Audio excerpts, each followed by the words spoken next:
आज का टॉपिक है न्यूलैंड्स ऑक्टेव्स। जैसा कि ऑक्ट वर्ड से ही पता चलता है, ऑक्ट वर्ड 8 से रिलेटेड होता है। जैसे हमने बोला ऑक्टेट, तो आपने ऑक्टेट रूल पढ़ा होगा, और ऑक्ट किससे रिलेटेड था? वहां पे 8 से रिलेटेड था। ठीक है।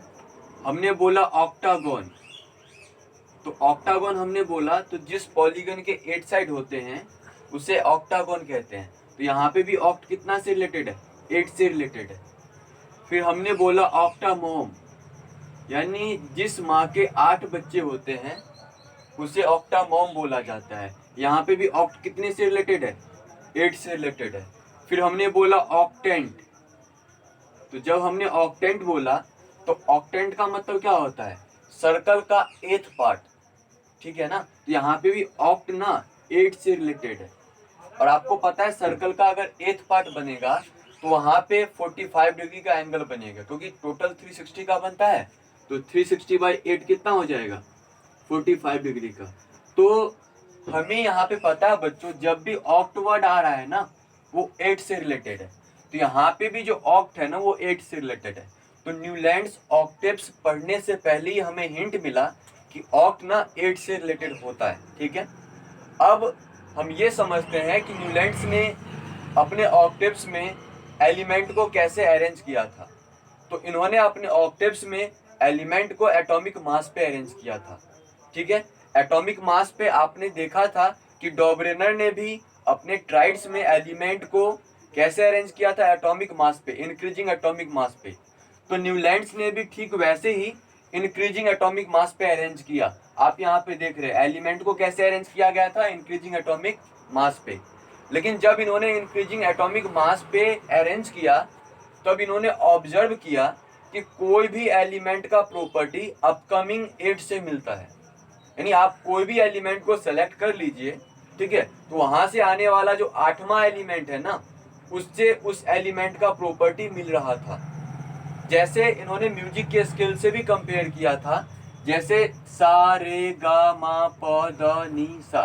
तो यहाँ पे ये पढ़ने के बाद आपको पता चल रहा है पहला भी सा है और 8th भी क्या है? सा है। ठीक है, फर्स्ट एंड 8th। तो इन्होंने बोला था जैसे म्यूजिक के स्केल में फर्स्ट स्केल सा आ रहा है, फिर 7 के बाद सा ही रिपीट हो जा रहा है। ठीक है। या फिर इंग्लिश स्केल में ले तो डो, और फिर 8th वाला भी क्या आ रहा है? डो। तो इन्होंने बोला था जैसे म्यूजिक के स्केल में सा रिपीट हो रहा है, ठीक वैसे ही if elements are arranged on the basis of increasing atomic mass then the properties of any element is similar to upcoming 8th element from there. यानी अगर एटॉमिक मास पे, इंक्रीजिंग एटॉमिक मास पे अरेंज करे तो कोई भी एलिमेंट का property upcoming 8 से मिलेगा। ठीक है। तो हमने यहाँ पे इसलिए लिखा है न्यूलैंड्स ऑक्टेव्स क्या है, ऑक्टेव्स लॉ क्या है। तो ये है ऑक्टेव्स लॉ। ठीक है, आप इसे नोट कर सकते हैं। When elements are arranged by increasing atomic mass, mass के यहाँ पे वेट भी लिखा हो सकता है कहीं कहीं पे, increasing atomic mass, then the property of every 8th element is similar to the first. यानी कोई भी 8th एलिमेंट का प्रॉपर्टी वहां से आने वाले फर्स्ट से मिलता है। ठीक है। अब इसका मीनिंग क्या है वो समझते हैं। जैसे हाइड्रोजन का प्रॉपर्टी किससे मिलेगा? तो हाइड्रोजन का प्रॉपर्टी यहाँ से अपकमिंग 8 कौन है? आने वाला 8वां कौन है?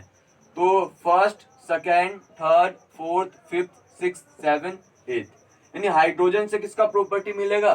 फ्लोरीन का। फिर इससे किसका प्रॉपर्टी मिलेगा? तो यहाँ से अपकमिंग 8 कौन है? 1 2 3 4 5 6 7 8। यानी आप कोई भी एलिमेंट को सेलेक्ट कीजिए, वहां से जो अपकमिंग 8 है उससे प्रॉपर्टी मिलना है। ये किसका कहना था? ये न्यूलैंड्स का कहना था। ठीक है। तो अपकमिंग 8 से रिलेटेड है, इसलिए यहाँ पे ऑक्टेव्स लॉ इसको बोला गया। जैसे हमने आपसे पूछा एल्युमिनियम से किसका प्रॉपर्टी मिलेगा, तो आप पीछे भी जा सकते हैं, first, second, third, fourth, fifth, six, seven, 8। यानी एल्युमिनियम से किसका मिलेगा? बोरॉन का। यानी आप कोई भी एलिमेंट को सेलेक्ट कीजिए, अपकमिंग 8 से प्रॉपर्टी मिलना है। As same as in music scale, first scale is sa and 8th scale is also sa. समझ में आ रहा है ना? तो इन्होंने म्यूजिक स्केल से कंपेयर भी कर दिया था। ठीक है। अब यहाँ पे हमको समझना ये है, आपके माइंड में ये क्वेश्चन आ रहा होगा, सर हाइड्रोजन के बाद तो जनरली हमने हीलियम पढ़ा है, लेकिन यहाँ पे हीलियम नहीं है। फिर हमने फ्लोरीन के बाद नियॉन पढ़ा था, क्लोरीन के बाद आर्गन पढ़ा था, लेकिन यहाँ पे ना हीलियम है, ना नियॉन है, ना आर्गन है, यानी कोई भी नोबल गैस नहीं है। ठीक है। इसका रीजन क्या है। तो एग्जाम में भी क्वेश्चन आता है कि नोवल गैस, ठीक है ना, नोवल गैस लेट डिस्कवर क्यों हुआ। तो एक्चुअल में ना नोवल गैस न्यूलैंड्स के टाइम तक डिस्कवर था नहीं, ठीक है। तो ये अपने ऑक्टेव्स में कैसे रखते, तो नोवल गैस का डिस्कवर लेट हुआ, इसलिए ना ये न्यूलैंड्स ऑक्टेव्स में है, ना डॉबरेनर ट्राइड्स में था, और आगे हम पढ़ेंगे ना ये मैंडली पीरियोडिक टेबल में था, ठीक है।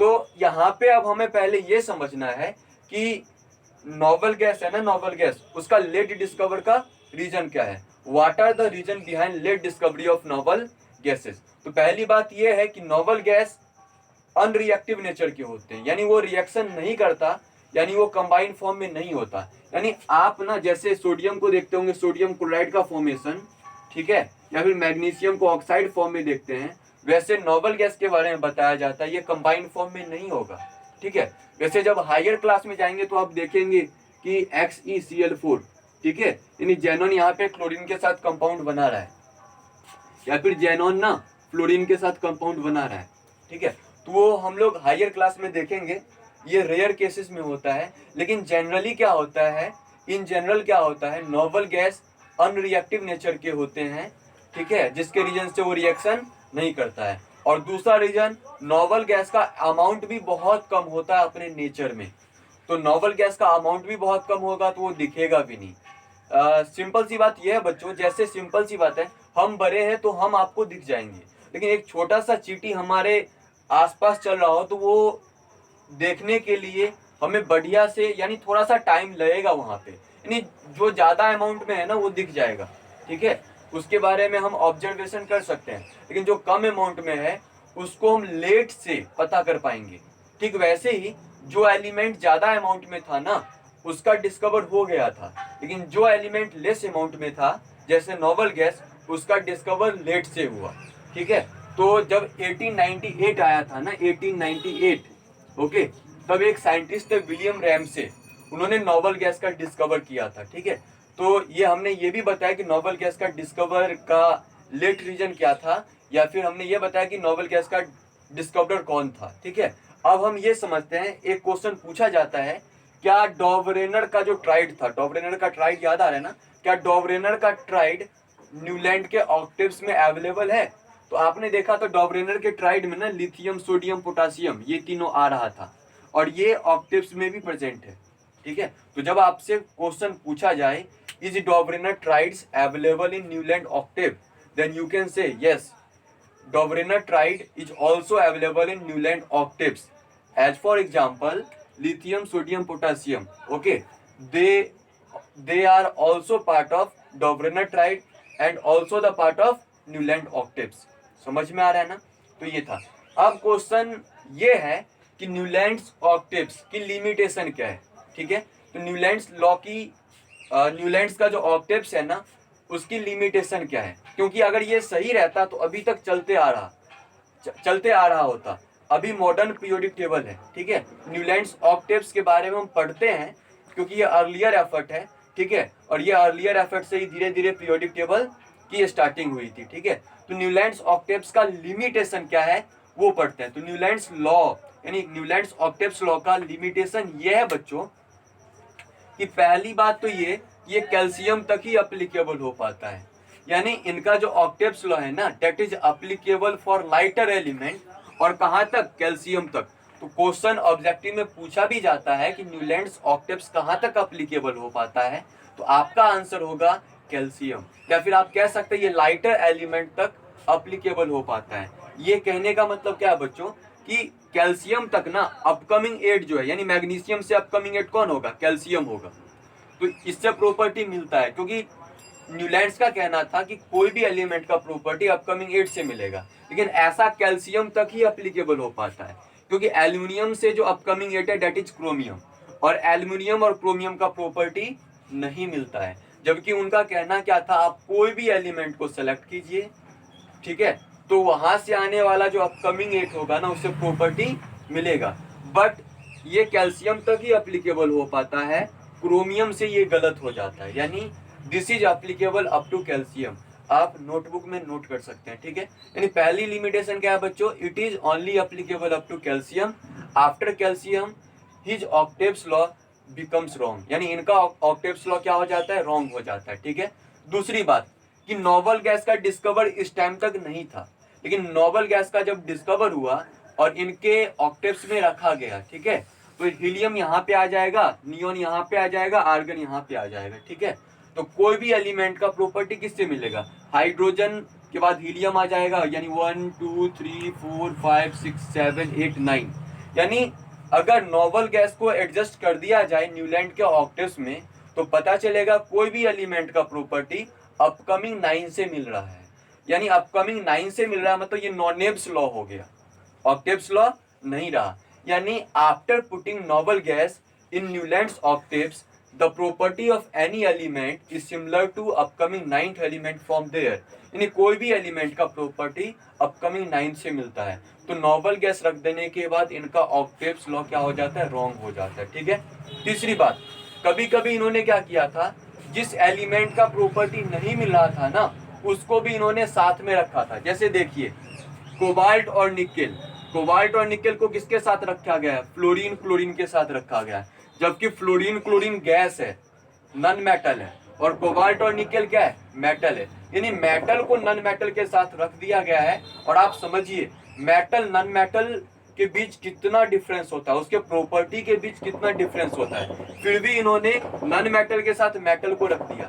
जबकि ये जो क्लासिफिकेशन था, क्लासिफिकेशन का पर्पस क्या था, सिमिलर प्रॉपर्टी वाले को साथ में रखिए ताकि हम एलिमेंट के प्रॉपर्टी को इजी बना सके। लेकिन इन्होंने क्या किया, डिसिमिलर प्रॉपर्टी एलिमेंट को भी सेम ग्रुप में रख दिया। आप यहाँ पे ये भी कह सकते हैं कि कॉपर के साथ किसको रख दिया गया, लिथियम सोडियम पोटासियम, जबकि आपको पता है कॉपर लेस रिएक्टिव है और lithium sodium potassium highly reactive है। यानी ये डिसिमिलर प्रॉपर्टी एलिमेंट को भी वैसे एलिमेंट के साथ रख दिया था जिसकी प्रॉपर्टी नहीं मिलती है। ठीक है। और एक बात और, जो लास्ट लिमिटेशन आप कह सकते हैं कि इनका कहना ये था, there are only 56 element exist in nature, यानी नेचर में ना ओनली 56 एलिमेंट एग्जिस्ट करते हैं। ठीक है। यानी 56 एलिमेंट के बाद no new element will discover in future, यानी फ्यूचर में कोई भी नए एलिमेंट का डिस्कवर नहीं होने वाला है। ठीक है। लेकिन अभी आपको पता है प्रेजेंट टाइम में ना 118 एलिमेंट है। अब 118 एलिमेंट है, 118 एलिमेंट है तो उसमें कुछ नेचुरल एलिमेंट है, कुछ सिंथेसाइज्ड एलिमेंट है। लेकिन अभी नंबर ऑफ एलिमेंट तो 118 है ना, लेकिन इनका कहना ये था कि नेचर में ना 56 एलिमेंट ही है, तो हमारा जो ऑक्टेव्स लॉ है ना, ये सबसे अच्छा क्लासिफिकेशन है एलिमेंट का। लेकिन आपको पता है कि जब नंबर ऑफ एलिमेंट 56 के बाद बढ़ा, ओके, और इनके ऑक्टेव्स में रखा गया, तो पता चला कि ऑक्टेव्स लॉ को फॉलो नहीं कर रहा, यानी अपकमिंग 8 जो आ रहा था ना, उससे प्रॉपर्टी नहीं मिल रहा था। ठीक है। तो आज के क्लास में हमने आपको बताया न्यूलैंड्स ऑक्टेव्स क्या होता है, फिर हमने बताया कि डॉबरेनर ट्राइड न्यूलैंड ऑक्टेव में प्रेजेंट है, फिर हमने न्यूलैंड का क्या बताया, लिमिटेशन बताया, फिर हमने बताया कि नोबल गैस के लेट डिस्कवर का रीजन क्या था। ठीक है। आज के क्लास में इतना ही। अगले क्लास में लॉथर मेयर या फिर मेंडली पीरियोडिक टेबल के साथ मिलेंगे। Thank you for watching.